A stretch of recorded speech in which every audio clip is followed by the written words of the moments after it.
All right, I'm here today with Dillon Gross, Dillon wave at the camera, and also Josh Giles. We're going to be talking about NFL free agency and also the March Madness tournament. Selection Sunday is this coming Sunday.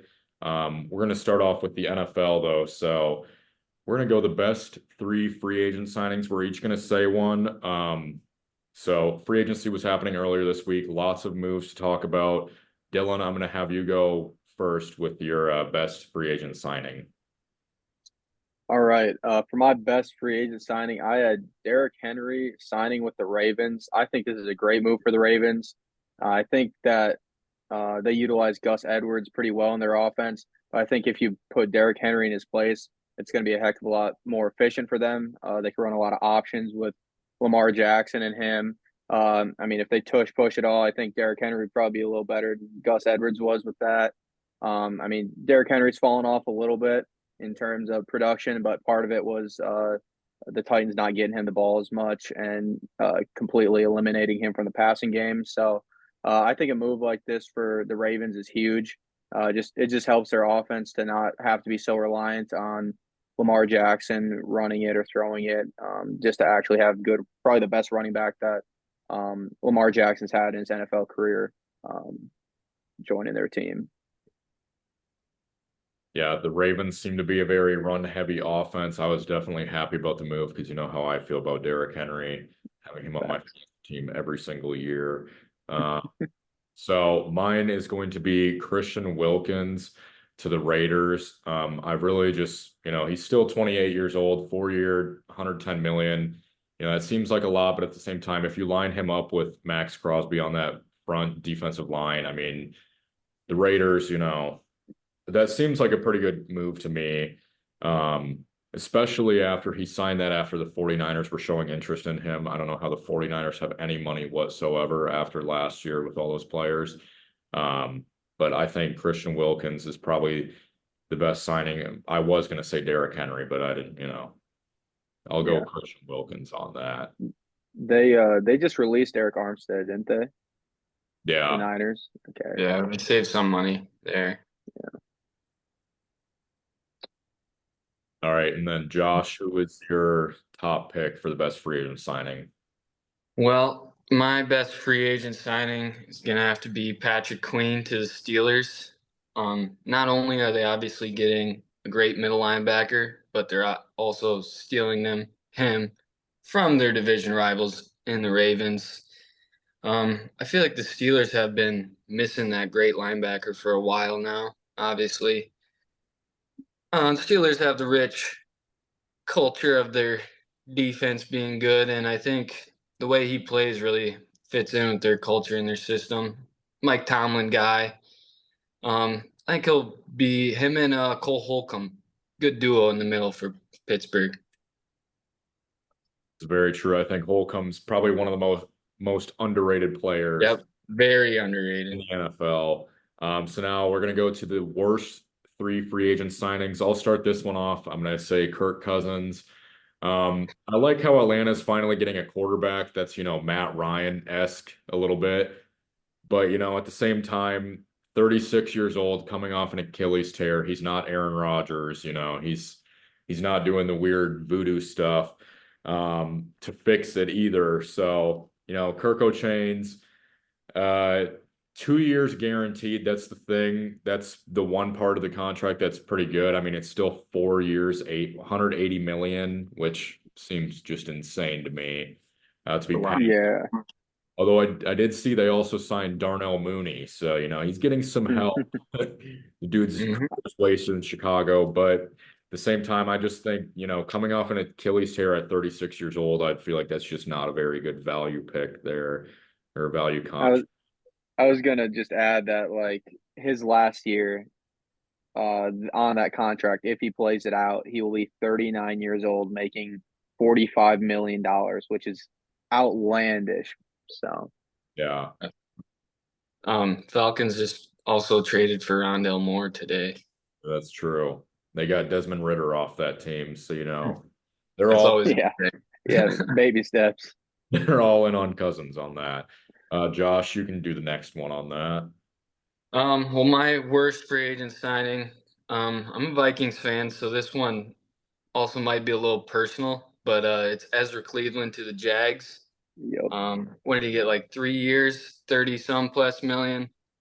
I don't think he's a starting quality offensive lineman. I was happy when we got rid of him. So the fact that the Jags were willing to bring him back and pay him some good money is blows my mind. I don't know. I was gonna say he started his career in Jacksonville, didn't he? I don't know. I don't He think so. he used to play in Jacksonville. Really. Yeah, Well, he's I don't not a know good player. back, but All then right. Dillon. Yeah, for mine, I had Kelvin Ridley. I mean, 4 years, $92 million deal to the Titans. When he didn't even come off a very good year last year with the Jags, a team that threw the ball a ton. I mean, who's going to be throwing him the ball? Is it Malik Willis? Is it I mean, what they got Mason Rudolph a few days ago. I mean, they still have Will Levis. I mean, I don't know. I just don't know who's going to be throwing him the ball. Give me the It kind Mayo. of yeah, it just kind of reminds me of when the Patriots had a bunch of money and they just threw a bunch at a bunch of tight ends and overpaid a bunch of wide receivers. Reminds me a lot of that. I really don't think it makes a ton of sense. I think it's more so just to maybe keep their fans happy a little bit. And I think good on Kelvin Ridley's agent to be able to get him a deal like this. I mean, shoot, he's probably just trying to make up for the year he got banned for gambling, I guess. Let's say he has plenty of betting money now. Have you Yeah, guys have you guys seen the theories that he went and bet on himself to sign with the Titans? I did see that because they were like Yeah. plus 1,800 or something. Yeah. And then he tweeted like chestnut checkers. Yeah. Yeah. He's playing mind games. All right, so then we're gonna go into our next thing, next topic, early off-season winners. Dylan, I'll have you start off with this one. Yeah, I mean, I had to go with the Eagles adding Saquon's huge for them. They just haven't had a great running back in a while, someone they can throw to. They can kind of run their offense through him some so they don't have to rely on Jalen Hurts so much. Granted, it's a very, very big deal. Like it's he's making a lot of money there. But I think their offense needs it if they're going to keep Sirianni and but try to make some adjustments. I think that this is a big step in the right direction, as well as adding CJ Gardner Johnson back. I think that's huge. I mean, 11 million a year, but he just had a great couple years with the Lions. I think that helps their defense a lot.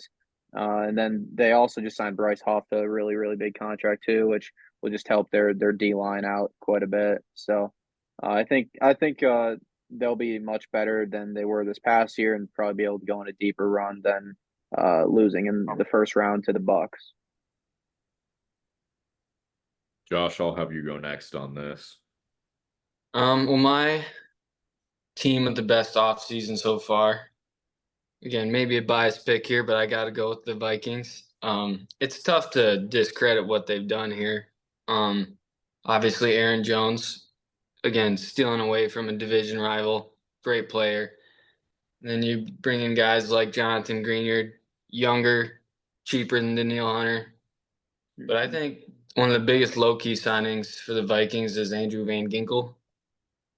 Putting him with Flores again, reunite. I mean, he was great last year on the Dolphins. He's been great his whole career. So, The underrated linebacker right there. yep. Then Blake Cashman, another big upgrade for the Vikings. I think he's a lot better than Jordan Hicks was last year. So, I mean, a lot of not huge signings, I guess, for the Vikings, but a bunch of small signings that I think adds up. And then, I mean, you don't love Sam Darnold, but at least there's a plan and there's an option. It's a lot better than Josh Dobbs and Jaron Hall. So, I mean, it's tough to say the Vikings didn't have one of the best free agencies so far. And I'm going to bounce off that a little bit. My team that I'm going to say hasn't really made any big signings, but they've made some pretty big re-signings. I'm going to say the Tampa Bay Buccaneers. They re-signed Mike Evans, which Mike Evans, as much as I don't like him, he's probably one of the better receivers in the league. He's very consistent, 1,000 yards every single year. He's good, he's just a very hit or miss fantasy guy. But at the end of the day, they're not playing fantasy sports, they're playing a real sport. Also, Baker Mayfield, I still think he's the most disrespected quarterback in the league. You know, Cleveland was nothing before he went to Cleveland, and all this guy does is win his team's games. Any team that he's on, he just wins them games. I mean, the Browns hadn't made the playoffs since what, the early 90s or early 2000s or whatever, and then he goes in there, makes the playoffs for the first time in 20 years, and they just ship him off to Carolina. He wins them a couple games, then he gets shipped to Los Angeles with the Rams. He wins them a couple games. And then last year he was on the Bucks and he's still disrespected, but yet, they go from having Tom Brady to Baker Mayfield and he still makes the playoffs and wins them a playoff game. I mean, I just think, that's a good 3-year deal. Little prove yourself. I mean, he proved himself last year, prove yourself even more contract. And then they also got Antoine Winfield Jr. re-signed on their defense. I just think the Buccaneers, despite not really signing anyone big, they've had some great re-signings and restructured deals, and they didn't really lose anything as well. So now we'll go to the early off-season losers, which Josh, I'll have you start off with this one. Yep. I was going to ask you if I could start here. And, it's not very complicated to get where I got my answer. It's simply the Broncos, and it's only because you're going to take a cap hit of what, 40, 50 million around there just to lose a guy. I mean, in my opinion, you should just keep him off on the bench in the quarterback room at that point. 40% of your salary-ish is gone, just gone. So when you do that, I think you're immediately number one off-season loser. No questions asked. Not to mention Jerry Jeudy, they shipped him away for late round picks, wasn't it? Like a Bag fourth of chips, or a something. six. I think it was a 6th-round pick, maybe six That's and seven. I think it was Yeah. a sixth. Yeah. sixth Yeah. round. I mean, they're just cleaning house at this point, which maybe it is a good idea, but in my opinion, you're just wasting money, you're wasting time. I don't really know where they're going. Well, Going to I'm be gonna a say, long rebuild for them. yeah. Yeah. With my team, I'm gonna say the Buffalo Bills are one of the biggest losers. Cutting Tre'Davious White, Jordan Poyer, Mitch Morse, and then also, lesser of players in Naheem Hines and Deontay Hardy, but at the same time, it's like, the Bills, I feel like we're in a win now thing, and they're not really seeming like, they're going to be winning now, keeping Stephon Diggs on a massive contract. Josh Allen, I think, is debatably I think he's debatably the best quarterback in the league next to Mahomes. But the Bills, they just haven't really signed anybody big either. So I'm going to say the Bills are one of the biggest losers. Yeah, for mine, I said the Cowboys. I mean, they're similar to the Bills where they're in kind of like a win now type mode, especially because they did opt to keep McCarthy there. So similar to what the Eagles are doing with Sirianni, they're about in the same position. They decide to keep him again. So they're restocking on all their players. They're making moves and whatnot to help out their team. And Cowboys are out here. I mean, day one, they made a massive splash by re-signing their long snapper. I mean, who cares? And then Eric Kendricks is their only other free agent That's signing. And Eric disgusting. Kendricks has been washed since his last year on the Vikings. I mean, you don't Yes. have a ton more time before Dak just goes to some bad team and takes a massive contract once again. You don't have much time left with CeeDee Lamb. Like, you lose Tony Pollard, so now you have 5'6" Deuce Vaughn from K-State as your starting running back. Like, I don't know what you're doing, Cowboys, but you're gonna lose to the Eagles this year now. Like, they just haven't done anything to help themselves, and it's in typical Cowboys fashion. I like Right the now, I like the long snapper hate and the short guy. Wow, Brady Nelson out somewhere is oh, Punch in the air right now, man. he is punching air. all right. So that's going to take us to the best value free agent signing. I'll start this one off. I'm going to say a little bias here, but Xavier McKinney with the Packers. they got him on a decent contract, which, they got rid of Aaron Jones. I'm still mad about that, but they got Josh Jacobs to make up for it, which woohoo. Um, but Xavier McKinney, you're going from a guy like Darnell Savage, who had a 66 point coverage rate compared to a 91.2 in Xavier McKinney, which I think he was ahead of guys like Jesse Bates and Kyle Hamilton in that, and Javon Holland. So, I mean, this signing, not to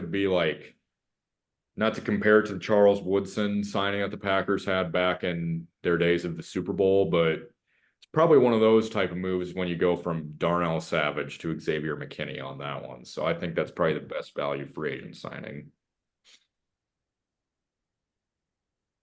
I like that. What do you say, Josh?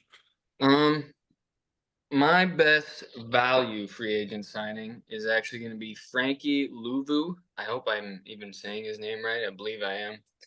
But going to the Commanders, I forget quite how much he was making, like 10 mil-ish a year. And I think that's a huge upgrade at linebacker for the Commanders. Frankie was probably, maybe him and Brian Burns might have been the only two bright spots for the Panthers last year.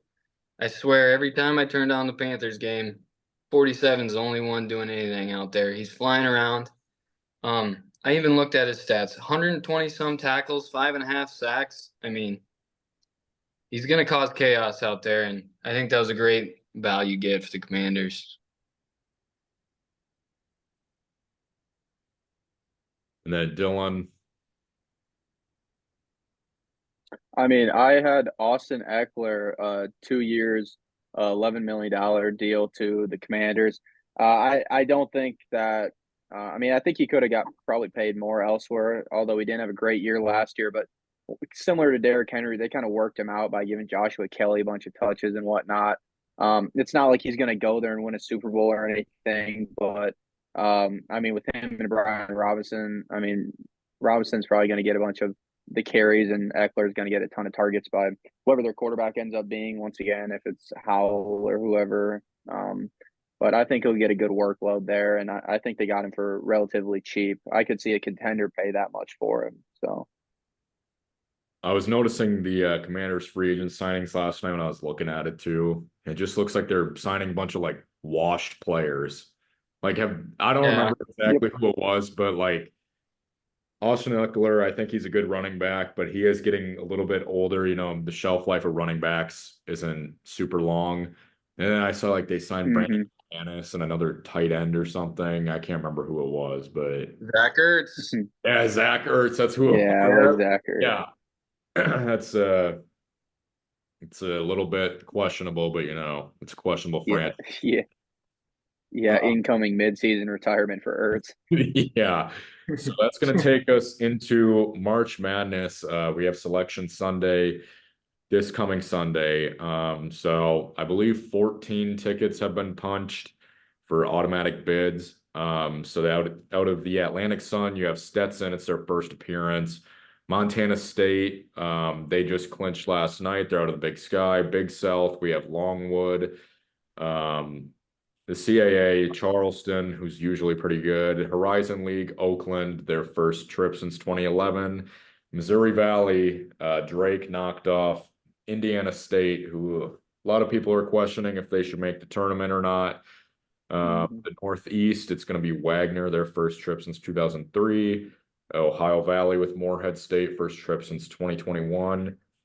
Patriot League, Colgate, they make it every year. They have one of the longest consecutive streaks, actually, with 5 years now. The SoCon, you have Samford with 2000, their first trip since 2000. Southland, McNeese State, first trip since 2002. They had a 30-3 record this year. Summit League, South Dakota State, first trip since 2022. Sunbelt, Shout James out. Madison with a 31-3 record, first trip since 2013. And then the West Coast, St. Mary's over Gonzaga. So I'm going to ask this question first. Do you guys think that any of these teams could potentially have a Cinderella run at it? Dylan, go ahead. All right. I mean, I think Drake's got a shot. Um, I mean, Tucker DeVries has been really, really good this year. Right now on ESPN, they're projected to be a 10 seed, which would be pretty good for a mid-major team to end up with a 10 seed. Um, I mean, I don't know. I think that they have a chance. I think every year Drake makes it, they have a chance of going on a good run. I mean, they're well coached and just kind of one of them sneaky, dangerous mid-major teams. So I'm gonna say James Madison. I think they have a pretty good chance. It's their first time since 2013 in the tournament. 31-3 record. Um, they at the beginning of the year they were ranked. I mean, a lot of people don't remember that about them, I feel like.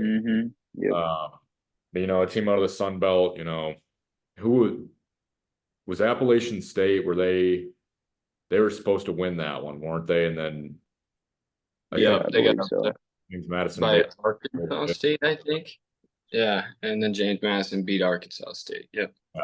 So Yeah. James Madison, I hmm like their chances at potentially doing something. Another team that hasn't clinched an automatic bid, but I think they'll make the tournament, Grand Canyon. They're a team that's good every single year. I think they have a pretty good chance at making a little bit of a run. Um, Josh, what do you have to say? Well, my Cinderella teams here. First off, well, Samford, they're automatically in already. Great offense. They can score with anybody. So always a tough team to play come around March. Depending on the matchup they get, I could definitely see them upsetting some team. The Bulldogs, and then another one here hasn't quite clinched yet, but Loyola Chicago again. Sister Jean, if she gets back in that tournament, she is a He's still dangerous kicking, lady. man. Still You're kicking. like 105 now, or how old is Yep, she? yep, about that age. And if she and the Loyal Chicago get in, I mean, I would not want to face them. So, Yeah. They're a dangerous team every single year. absolutely. I'll add with James Madison. I mean, they've been really, really good this year, averaging 84 points per game. They've been shooting it well from three. Shout out Noah Friedel, obviously South Dakota kid. But I don't know if I can say that as one of um, my Cinderella teams because they were ranked at one point and because they're projected like a 10 seed or 11 seed in the tournament. So I'm going to plug South Dakota State here a little bit. Zeke Mayo's an elite scorer. I mean, he's been playing really, really well as of late. I mean, having Will Kyle, athletic freak he is. At the Summer League Championship game I was just at, every field goal he had was a dunk, like, and he had like 18 points. Like he had a double double. Luke Apple, just an absolute bowling ball, gets his left hand, just killing it in the post. And then you got some shooters like Charlie Easley, Matt Mims around them.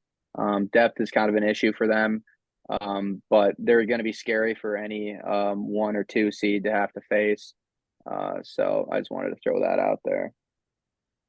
So then we have, I think, 18 more bids to get. So we're gonna go with the Power Six here. So Josh, you're gonna be ACC Pac-12, who you think is gonna win. Dillon, you're gonna be Big East and SEC, and then I'll take the Big 12 and the Big 10. Um, so Josh, I feel like you're gonna have some bold takes here. What is your Yeah, I do have some bold takes here. Well, one bold take. They play today actually, USC in Arizona, and I'm picking USC to win the Pac-12 championship. They beat them what, a week ago? USC did. And the thing about USC is they're finally healthy. They got the talent. They've had one guy hurt all year and then a different guy get hurt, but they're all finally healthy. And I'm not a big believer in Arizona, so USC gets hot, I think they could definitely make a run and get in the tournament. And then my other prediction is ACC, pretty chalky, but I'm going North Carolina. Um, lot of just a lot of old seniors there, so I gotta believe in them. I got to throw it in there. I love the slander against Caleb Love at Arizona, then the bias towards UNC. Yeah, well, he's just not a good teammate. All right, so the Big 12 tournament, I'm gonna say, so we're gonna touch on this later, but I think Houston has a pretty good chance of winning the actual tournament. However, I think Houston gets beat by Baylor. I think Baylor ends up winning the Big 12 tournament. You know, they played a couple weeks ago. Baylor took them to OT, which I believe that game was at Baylor, so it's a little bit different. But at the same time, Baylor's just one of those teams I feel like that's always made for March. So I'm going to pick Baylor in the Big 12, and then the Big 10. Going to go a little bit of an upset here. I'm going to pick Illinois. Um, so Illinois is one of those teams that's failed me several times in the tournament. Um, but I think with Terrence Shannon Jr., how well he plays is basically how well Illinois is going to play. And you got a guy like Coleman Hawkins too. You know, it just depends on how they play. And Purdue, I want to pick Purdue to win it, but at the same time, Purdue I feel like is a little bit iffy. Um, you know, this feels like a year where Purdue, you know, they have a chance to do what Virginia did a few years ago when they got beat by UMBC. At the same time, I feel like Purdue is going to play better in the actual tournament than the Big Ten tournament. So I'm going to pick Illinois, and then my Big 12 is going to be Baylor. I like that Baylor pick a lot. I've watched a couple of their games this year, and I mean they're very well coached, and especially at home they don't lose. So, um, for the SEC, I pick Kentucky. Um, I mean they've just been scoring the basketball like crazy lately. They've been hot. They're averaging 90 points per game on the year and 41% from three. Um, I mean they do have some young guys. I mean, they got Antonio Reeves, Rob Dillingham, Reed Shepherd. Reed Shepherd's been playing really well lately. I think they have a chance to stay hot right now, but I'm not sure how far into the tournament that will get them in the actual March Madness tournament, just because they're still, once again, so young as most Coach Cal teams are. And then for the Big East, I'm going to go UConn. Kind of chalky, but technically they haven't won it since 2011 when Kemba was there, because they haven't been in the conference for the last couple of years. They've been playing really, really well. Again, lately, Tristan Newton and Cam Spencer, their two guards, have been killing it. And then Carabin and Klingon for their forward and center. They got five guys averaging 10 points per game, and they're really, really defensively disciplined. So I'm going to go with UConn. All right, so then that'll take us to our Final Four projections. I know that we don't actually know what the tournament is because it's not Selection Sunday yet, but who are four teams that you think are going to be in the Final Four? Josh, you can start on this one. Yeah. Well, we kind of talked about all these teams that I have here in my Final Four. And like you said, it's tough without seeing the bracket. You never know who's on what side. But my Final Four here is Houston. I think they've been the best team all year. It's tough to not put them in the Final Four. Great defense, great coach. The other one I got is North Carolina. Again, great defense, great coach, led by a lot of seniors. And then Been there Baylor. before. Yeah, been there before. Baylor's my other team. Probably my least chalky team I have in here. But like you guys said, they're absolutely talented. Talent's not an issue. Scott Drew, great coach. So if they can get hot, I don't think that there's not a team that they can't beat. So, and then who else? UConn. UConn's my other one. I think Hurley's a great coach, and I would never pick against him, honestly. So for mine, I'm gonna go Houston as well. Houston just feels like one of those teams that, you know, they're just so dominant, but at the same time, every single year they find some way to blow it. I don't think that'll happen this year. UConn, you know, again, it's hard to go against Hurley. He's too good of a coach. They just were there last year. They know exactly what they need to do. We haven't had a repeat winner in quite some time, so that's one thing that's, you know, they can still make the Final Four, though. Another thing, Kentucky, I really like them. I've watched a lot of SEC basketball this year, just like more than I ever have. that I think is honestly the most entertaining one to watch this year, but Kentucky, you got players like Antonio Reeves, Rob Dillingham, Reed Shepherd. That's just a nice three to have right there. I just think Kentucky and Tennessee is a little bit interchangeable with this one, but at the same time, I'm just going to choose Kentucky. I always pick Tennessee, and I'm not doing that this year. And then my one surprise team is going to be Illinois. Like I said, I was big on them in the Big Ten tournament, and I'm hoping they don't screw me over in that. But like I said, Shannon depends on how he plays, Coleman Hawkins, guys like that. But I think I actually picked Illinois to the Elite Eight or something last year too, and they lost second weekend or something. So um, that's going to be my four teams. Dillon. Yeah, my first one, I'm gonna go Tennessee. I know I just said Kentucky to win the conference, but I think Tennessee goes on a further run. Dalton Connect is obviously an absolute bucket. He's been killing it this year, shooting the lights out. But I have them going pretty far. I mean, they're mostly upperclassmen. Um, and then my second team I have is Houston, just like you guys, because I mean, yeah, they're offensively they're so good. I mean, LJ Crier's been all year. Same with Jamal Sheed. Defensively, they're the best in the Big 12, which is arguably one of the best basketball conferences. And they've made their runs before in the past and been in certain situations, like they could see themselves in March Madness, and potentially Elite Eight, Final Four run. Um, Third, I got Iowa State, another Big 12 team. They have the second best defense in the Big 12 behind Houston, which I think is important when it comes to March. I mean, they're well coached and they went on their big run a couple years back, when they got to the Sweet 16 before losing to Miami. Um, Offensively, they struggle some, but I think if they can keep teams to low scoring games similar to Virginia style basketball, that they'll have a good chance of going on a big run. Then my fourth team, a little bias here, but I'm gonna go Creighton. I mean, Creighton's had a great season so far this year. Um, I think that they're a team that's probably a little more focused on the March Madness tournament than winning their Big East Conference tournament. Full of upperclassmen. I mean, shout out my guy Baylor at 18.5 points per game and shooting the lights out. I mean, Trey Alexander, shifty. I mean, he just hit that game winner a couple weeks ago. I mean, Stephen Ashworth, another great shooter, and then Ryan Kalkbrenner is killing it inside as a big guy. Uh, Things that concern me is their bench depth, but they have got more production out of them the last couple games.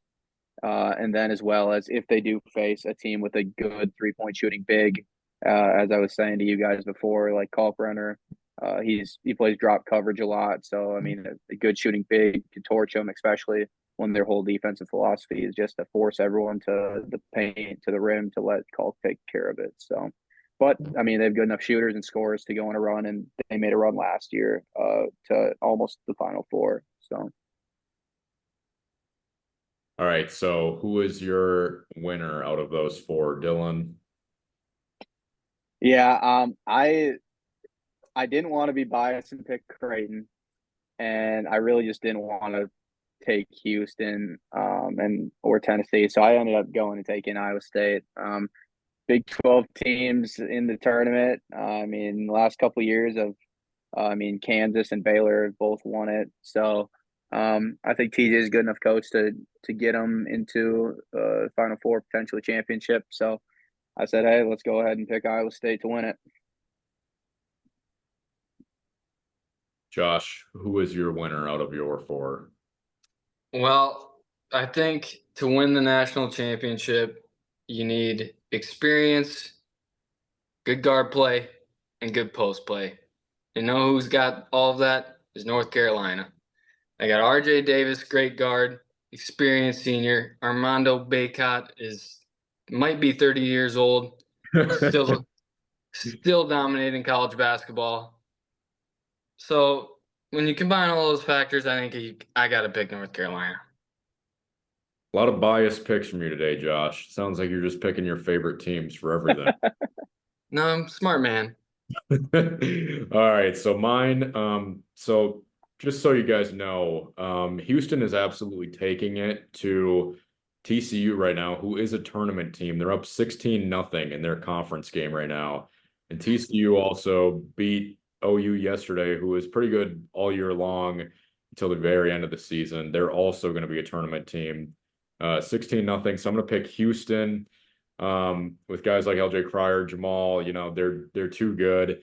Um, I think a few years ago, one of my brackets, I probably picked Houston the year that they were like the 2 seed and lost to who was Michigan or something. Yeah, that sounds right. So, you know, Houston, I just feel like they're too good offensively and defensively to lose this year, but at the same time, um, I don't know, they just seem too good. And I'm surprised none of us said Purdue, which that's going to take me into my next part where we have a special guest. He is actually a Purdue alumni and was on Purdue's team last season when they lost to Fairleigh Dickinson as the #1 overall seed, the greatest upset in March Madness history, as some would call it. So that's going to do it for us today. I appreciate you guys coming on, Josh, Dillon. Uh, Josh, I hope that you're not right with your UNC pick, that's for sure, but Go Heels, baby. Thanks for having me on, Timmy. Yeah, thanks for having me on, Tim. All right. Appreciate you guys. We will now go into our next segment with David Jenkins Jr. He missed it. Jenkins under one from half court to win it. Yes! Yes! Unbelievable.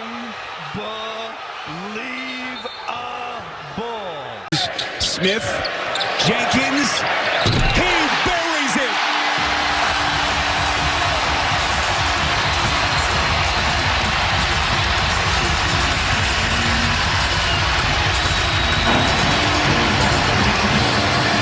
How about this? What a turnaround. The dribble drive. Got to keep this kid out of the lane. He's got some magic. Nice replace. Jenkins, number 14.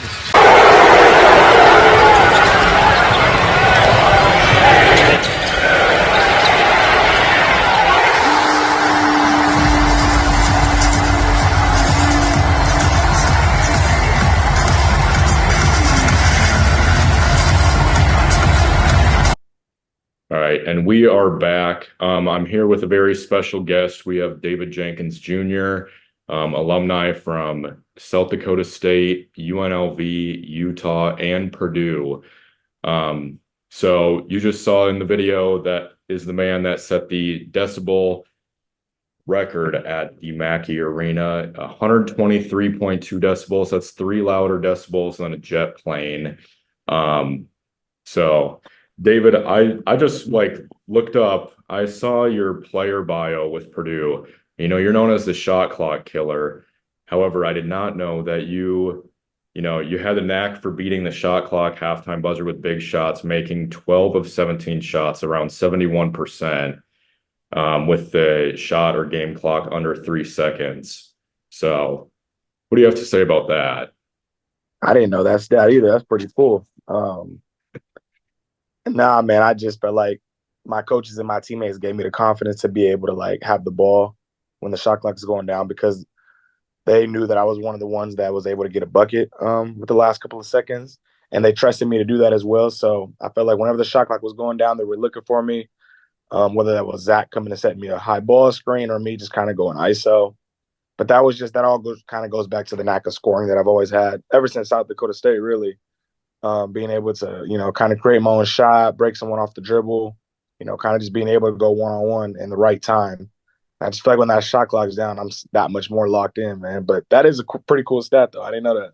I don't know. I was just like, I knew this guy, he's cold, but I didn't know that you were that clutch with it at the same time. I mean, I remember watching your half court buzzer beater, which I showed in the beginning of this too, against NDSU.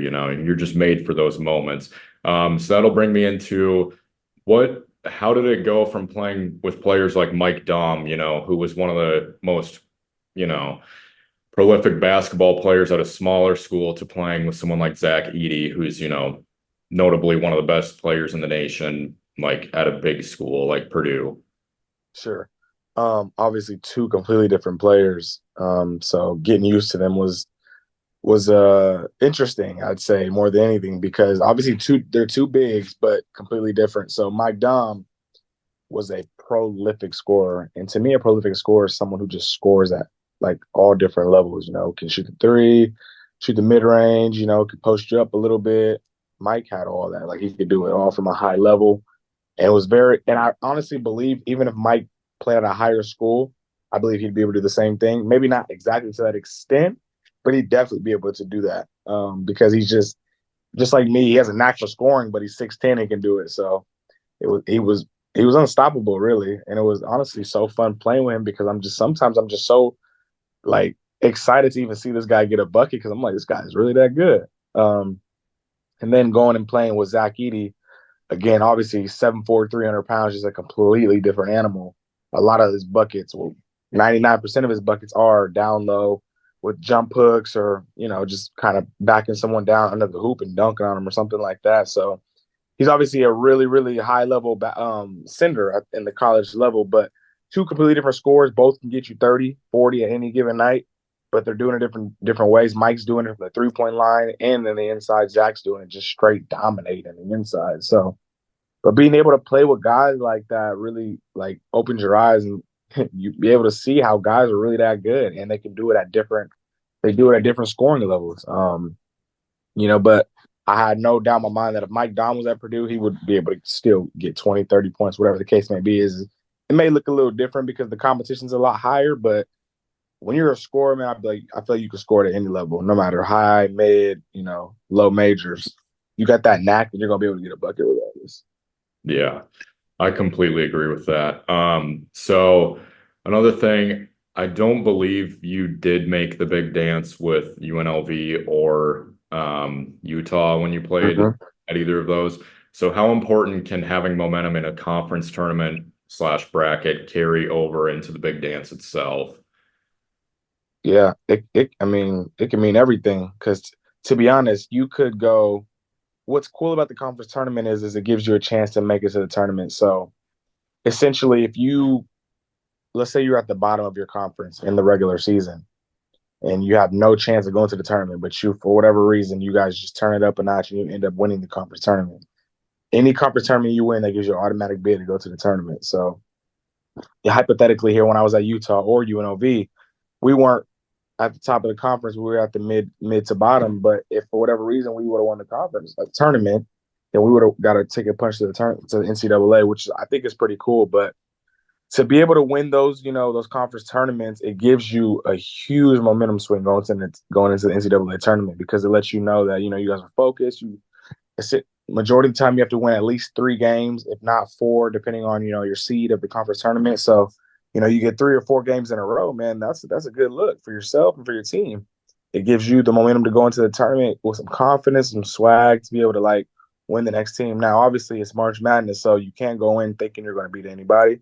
You got to be humble enough to know that you can beat anybody, but just understand that anything can happen at any given moment. And I'm definitely one of those people who will know that. So that's kind of how I think about it. I was going to say that kind of bounces onto this question. As someone who has experience playing in the big dance itself, how does it feel to play as an underdog, at South Dakota State as a lower seed, and then also as a favorite playing while you were at Purdue? Yeah, that's actually pretty crazy to think about. We were the number 1 seed. I honestly think that was cool. It was a dream come true. But yes, when we were at South Dakota State, I'm pretty sure we were the 12 or 13 seed. I can't remember exactly, but we played Ohio State, and honestly, we should have got them late in the game, but we fell a little short. But we fought to the end, and it was a fun experience being able to play in front of a lot of the fans.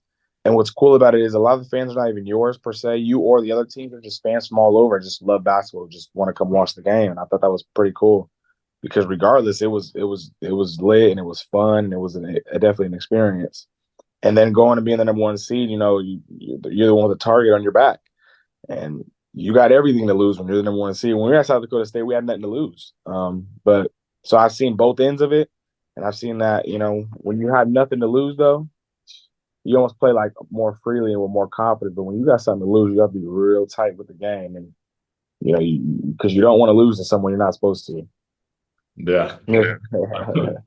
So my next question has to do with Fairleigh Dickinson. I didn't want to ask this, but at the same time, you kind of just mentioned it briefly there. So you have a bunch of fans, because there's depends on the region, but like last year I was in Des Moines and I saw Arkansas, Howard, Illinois, Kansas. I saw like Penn State and Texas A&M. You see like 6 to 8 teams or whatever, and everyone basically is going to be cheering for the underdog in that situation. So what are the emotions and feelings you felt after the Fairleigh Dickinson 16 seed loss, which was like the greatest upset in history by, statistically wise? It was actually common. I told my teammates before the game when we started warming up, I said, we got to take teams like this seriously because I've watched teams do that to like teams ever since I've grown up, just watching NCAA March Madness, and I just feel like anything can happen, literally, because as I just mentioned, when you're the last seed or one of the last seeds, you legit have nothing to lose. So it's not like when you lose, someone's like, oh, they should have lost that game. It's just like you're playing so free and such with confidence compared to if you're the number one seed like we were, we're feeling like we can't lose. So it's like a lot more added pressure. And that's not an excuse. Obviously, should have won regardless. But I told my teammates before the game, like, teams like this will stick around to the end of the game and they'll beat us. Like, they just will. And I just felt like we didn't take them seriously as enough as we should have. And also credit to them, but like they're a team that we never got to see all year. Usually the Big Ten is a lot of big players, big wings, big guards, big centers. They were little and they just kind of spreaded the court out on us and just was able to drive, kick, and attack. And they had a good game plan, good coach, good players, and hats off to them. And it's funny because when that season was over and when they lost, I think the next game, their coach got a new job, and I thought that was pretty cool. Yeah. So, obviously it sucks, but it was still, regardless, a great experience to even be the number one seed in the tournament, even though we fell completely short of our goals. But just being able to be there and still see it again and experience everything. It also teach me, and I'm hopeful it taught my teammates to not take anything for granted and be able to attack any team just like they were the number one team in the country. Yeah. Yeah. So my final question is, I know the bracket, selection Sunday hasn't happened yet, but who would be your Final Four prediction right now? And who is your winner? Okay, I haven't looked at the bracket to see who's on each side, honestly. But do you know the number one seeds right now? I think as of right now, what they would have it would Yeah, be prediction. Houston, Purdue, UConn, and Tennessee. I think that's the ones as of right now. Okay, I'm gonna for sure go Purdue. I'm gonna go. I do love Houston and UConn. I'm not gonna have Tennessee. I'm gonna have. Can you tell me who else is in that region? The Tennessee's region. The Tennessee region, I believe, had either UNC or Kentucky. Let me see real quick.